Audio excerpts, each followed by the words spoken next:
Welcome to Jim's Radio Shop, where I'm continuing with the initial checkout of the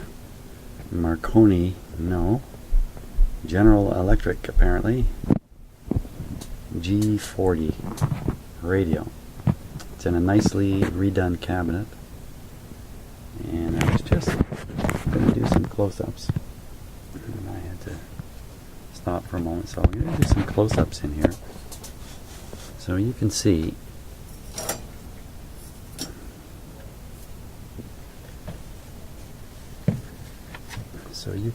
the same things I was just looking at in the last video I was describing. Hopefully you can hear me.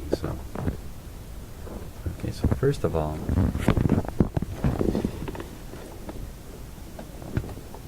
take a look at this capacitor. This one caught my eye, but under magnification,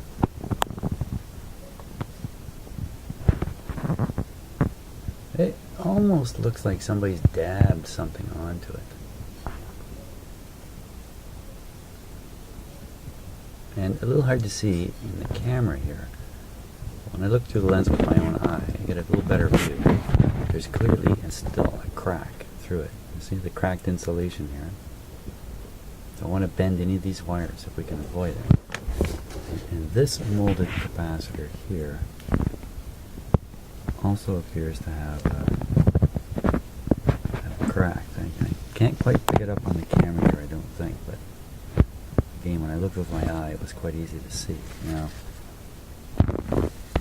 here's the positive electrode of one of the filter capacitors, electrolytic capacitors. Nothing hooked up to it. Here's the other one.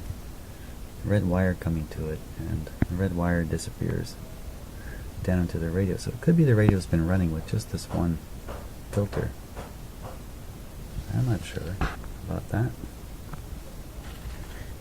There's a replacement part there. And down under here.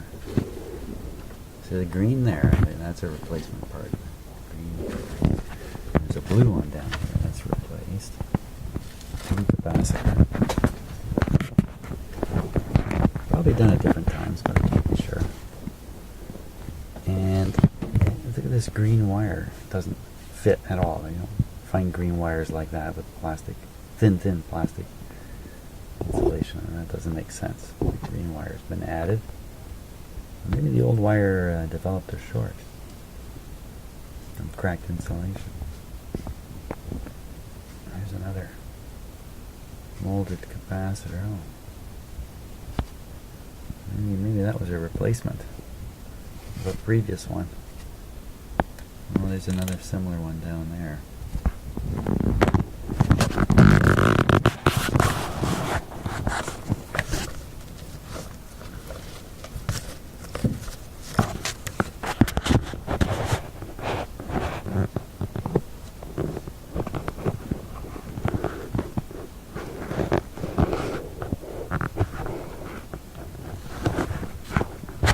Yeah, here's the situation with the power supply. There's the fuse. You can just see the top of it there, and it's soldered onto the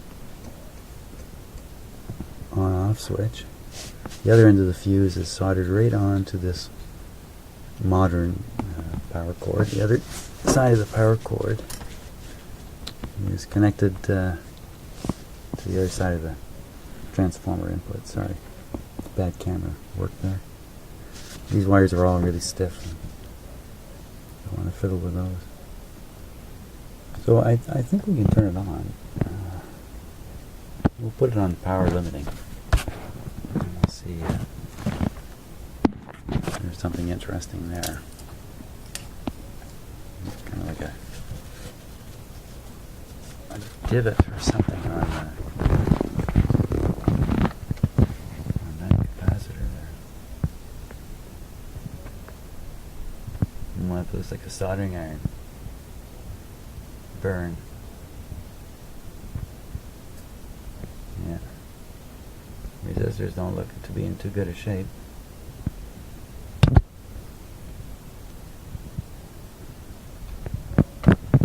1939. That's pretty old. Let's give it a go.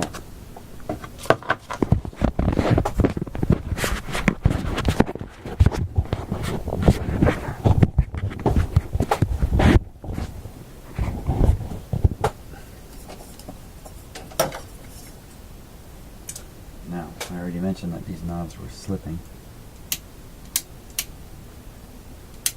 That appears to just be on off. That's probably off. I don't know, tuning works good. Nice and smooth. This one has to be the volume. Oh, it's very, very stiff. Let's see if we can't loosen that up just a bit.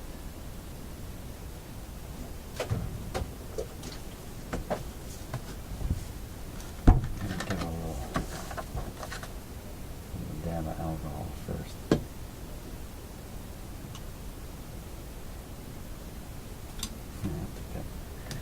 Did much of anything.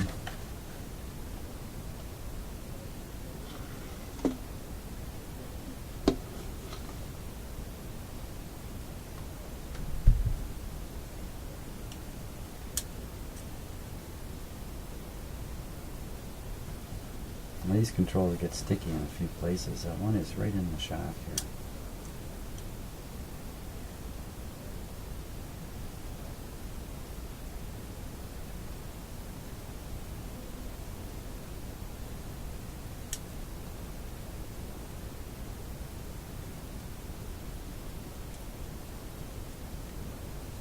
Okay, let's put in a little bit of oil.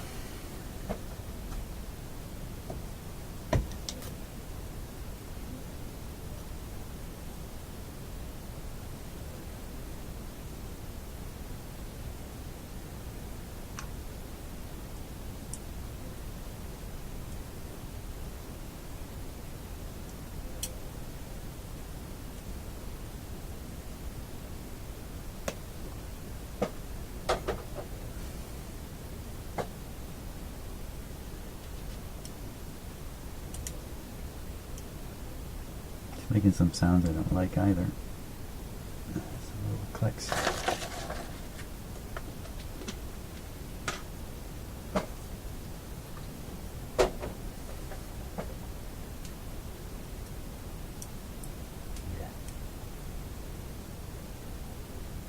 Okay. Sorry I'm putting my head in front of your field of view there, but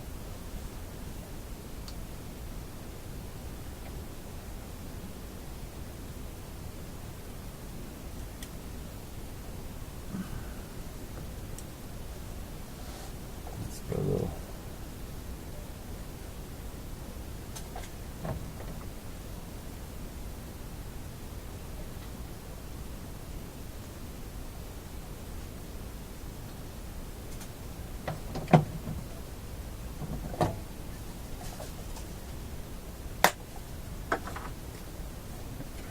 shot of cleaner right in this hole here.